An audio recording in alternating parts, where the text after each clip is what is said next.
नमस्कार, आज हम बात करेंगे केंद्र सरकार द्वारा पेश किए गए परिसीमन विधेयक 2026 के बारे में, जो भारतीय लोकतंत्र में एक बड़ा बदलाव लाने जा रहा है। इस विधेयक के तहत लोकसभा की सदस्य संख्या मौजूदा 543 से बढ़ाकर 850 करने का प्रस्ताव है। इसमें राज्यों से 815 और केंद्र शासित प्रदेशों से 35 सदस्य होंगे। ये नया विधेयक पुराने परिसीमन अधिनियम 2002 को पूरी तरह से निरस्त कर देगा। इसका मतलब है कि अब सीटों के निर्धारण और सीमांकन की प्रक्रिया नए नियमों के तहत होगी। केंद्र सरकार एक परिसीमन आयोग यानी डिलिमिटेशन कमीशन डीसी का गठन करेगी, जिसकी अध्यक्षता सर्वोच्च न्यायालय के न्यायाधीश या पूर्व न्यायाधीश करेंगे। यह आयोग न केवल लोकसभा बल्कि राज्य सीमन आयोग का मुख्य काम लोकसभा और राज्य विधानसभाओं में सीटों के आवंटन को फिर से समायोजित करना है।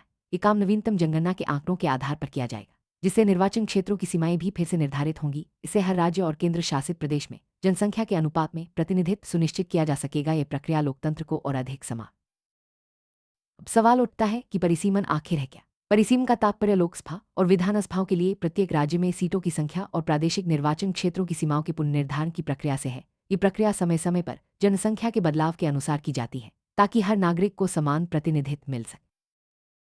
परिसीमन आयोग एक उच्च स्तरीय 3 सदस्यीय निकाय होता है। इसमें सर्वोच्च न्यायालय या उच्च न्यायालय के 2 न्यायाधीश शामिल होते हैं, जिनमें से एक को केंद्र सरकार अध्यक्ष नियुक्त करती है। इसके अलावा मुख्य चुनाव आयुक्त पदेन सदस्य होते हैं। आयोग के आदेश कानूनी रूप से बाध्यकारी होते हैं और इन पर किसी भी न्यायालय में सवाल नहीं उठाया जा सकता। सीमन आयोग के आदेश लोकसभा और राज्य विधानसभाओं में प्रस्तुत किए जाते हैं, लेकिन उन्हें संशोधित नहीं किया जा सकता। आयोग को सिविल न्यायालय जैसी शक्तियां प्राप्त हैं, जिससे वह अपने आदेशों को लागू करवा सकता है। फरवरी 2024 तक परिसीमन आयोग को 4 बार 1952, 1963, 1973 और 2002 में स्थापित। भारतीय संविधान का अनुच्छेद 82 परिसीमन की प्रक्रिया को कानूनी आधार देता है। इसके अनुसार प्रत्येक जनगणना के बाद लोकसभा में राज्यों के लिए सीटों के पुनः समायोजन और राज्यों को प्रादेशिक निर्वाचन क्षेत्रों में विभाजित करने का प्रावधान है। इससे यह सुनिश्चित होता है कि जनसंख्या के अनुसार प्रतिनिधित्व बराबर है।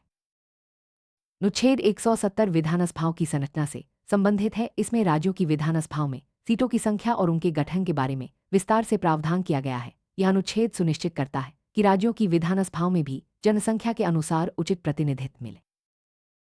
इस परिसीमन विधेयक के लागू होने से भारतीय लोकतंत्र में बड़ा बदलाव आएगा। लोकसभा और विधानसभाओं में सीटों की संख्या बढ़ने से जनसंख्या के अनुपात में ज्यादा न्यायसंगत और समावेशी प्रतिनिधित्व मिलेगा। इससे देश के हर हिस्से की आवाज संसद में बेहतर तरीके से पहुंच सकेगी। आगे आने वाले समय में ये विधेयक भारतीय राजनीति की दिशा को नई दिशा देगा।